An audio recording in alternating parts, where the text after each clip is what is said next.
बहुत धन्यवाद आपका। नितिन जी यहां से तीसरी बार चुनाव लड़ रहे हैं और इस बार वो दावा कर रहे हैं कि 5 लाख से ज्यादा मतों से ये चुनाव जीतेंगे। हालांकि कांग्रेस का गढ़ रहा है, अगर 1996 की अगर बात की जाए, उस टाइम बनवारीलाल पुरोहित चुनाव जीते थे। उसके बाद 2014 के बाद लगातार नितिन गडकरी जी यहां से चुनाव जीत रहे हैं। नितिन जी 5 लाख से ज्यादा मतों से जीत का इसके कितना विश्वास है आपको? इस बात को लेकर क्यों विश्वास है? पहला टारगेट तो है कि 75% वोटिंग होना चाहिए। पिछले बार 54% हुआ था। हम कोशिश कर रहे हैं कि वोटिंग परसेंटेज बढ़े। अभी अच्छे वोटिंग परसेंटेज का आसार तो दिख रहे हैं और मुझे विश्वास है और ये टारगेट है हमारा कि हम 5 लाख से ज्यादा वोटों से जीतेंगे। क्या मुद्दे लोगों के बीच में लेके जा रहे हैं? आपका सबसे बड़ा मुद्दा क्या है चुनाव में? सर, मैं 10 साल यहाँ का सांसद रहा हूँ और मेरे कार्यकाल में राज्य सरकार, भारत सरकार, महानगर पालिका सब मिलकर 1 लाख करोड़ रुपए के काम हुए हैं और जिसके कारण लोगों में कार्य के प्रति बहुत समाधान है और ऐसी चीजें हैं जो देश में कहीं नहीं, नागपुर में हुई है।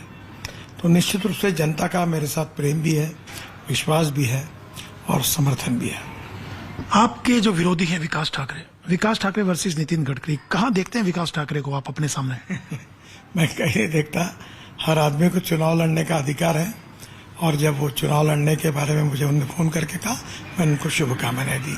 मैं उनके बारे में कोई टिप्पणी नहीं करना चाहता।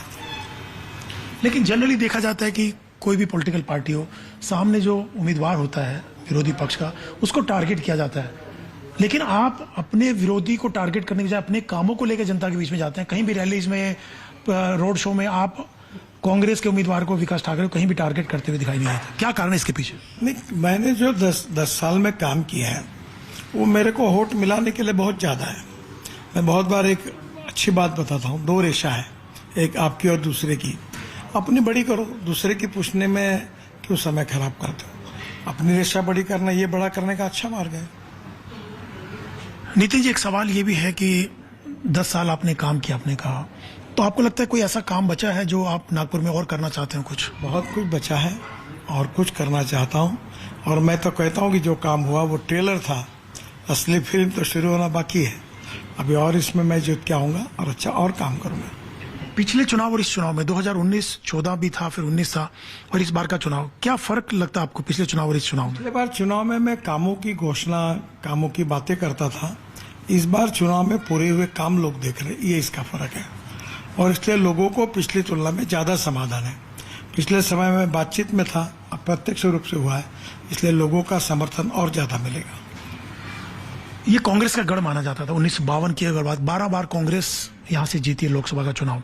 96 में एक बनवारीलाल पुरोहित जीते। उसके बाद 2014 के बाद अच्छे खासे मार्जिन से 2 लाख से ज्यादा मतों से आप लगातार जीतते रहे।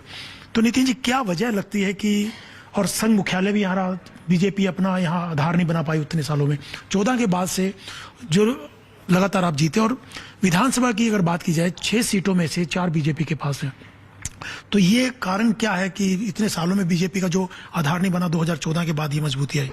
देखिए, पहली बात तो ऐसी है कि हमारे पार्टी का तो संगठन स्ट्रांग है ही, पर उसके साथ साथ मैं सेवा के बहुत काम करता हूँ।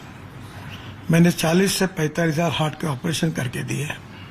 कोविड के समय भी लोगों के सब प्रकार की मदद की, करीब 100 करोड़ रुपए का साहित्य बांटा। मैं लोगों की आंखें जांच करने का काम करता हूँ। कैटरॉक के 25,000 ऑपरेशन किए, कान की मशीन लगाता हूँ। सांस्कृतिक महोत्सव करता हूँ 15-16 दिन, रोज 50,000 लोग आते हैं। क्रीड़ा महोत्सव करता हूँ, 70,000 खिलाड़ी खेले, 1 करोड़ 66 लाख के अवार्ड मिले, 5 लाख लोग रोज देखते थे।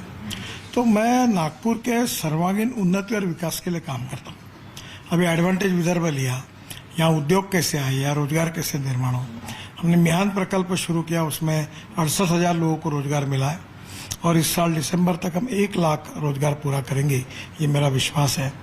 यहाँ MIDC हिंगना और बुटीबोरी मिलकर 80,000 लोगों को काम मिला है और मेट्रो में 13,000 लोगों को काम मिला है। तो ये लोगों को रोजगार कैसे मिले, यह शहर सुंदर स्वच्छ कैसे बने, यहाँ 24 घंटे पानी कैसे मिले, यहाँ का कचरा साफ कैसे हो। अभी कचरे से हम CNG बनाने का प्रोजेक्ट शुरू किया है। ऐसे अनेक अभिनव कल्पना के द्वारा लोगों के हितों के कार्यक्रम करने से लोगों के मन में पॉजिटिविटी है और समर्थन भी है। एक आखिरी सवाल नितिन जी, आपको हाईवे मैन ऑफ इंडिया कहा जाता है, देश भर में इतना सब किया, अपोजिशन भी आपकी तारीफ करते हैं, संसद भवन में भी तमाम विपक्षी पार्टी तारीफ करते हैं, लेकिन आपके जो विरोधी उम्मीदवार हैं विकास ठाकरे, वो बहुत तरह के सवाल उठाते हैं कामों को लेकर के, ऐसा क्यों? उनको मेरे खिलाफ चुनाव लड़ना है तो उनको तो कुछ बोलना ही पड़ेगा। उनके सवालों के जवाब मैं सब दे सकता हूँ, पर मैं उन बातों को समझता हूँ कि चुनाव है इसलिए वो बोल रहे हैं, और जनता में कुछ बताने की जरूरत नहीं है। पब्लिक इज कन्विंस ऑलरेडी, तो पब्लिक को सब पता है। और आपके बारे में कहा जाता है जो जातीय समीकरण को देखते कांग्रेस हमेशा से यहाँ पे गढ़ माना जाता था, वो 2014 के बाद आपने उसको तोड़ा है। तमाम जातियों में जो वोट बैंक था वो आपकी तरफ भी उसमें आया, घुसपैठ किया आपने उस पर। मैं जात, पंथ, धर्म, भाषा, सेक्स और पार्टी बियॉन्ड सबके काम करता हूँ। मैंने कोई डिस्क्रिमिनेशन इसमें यूज नहीं किया।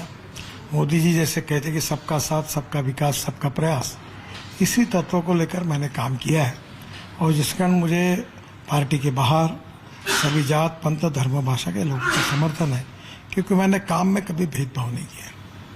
बहुत बहुत धन्यवाद नितिन जी हमसे बात करने के लिए। ये थे नितिन गडकरी जी, जिनको विश्वास है कि इस बार जो पिछले दो इनके मार्जिन था 2014 और 19 का, उससे ज्यादा मतों से इस बार 2024 का चुनाव भी जीतेंगे।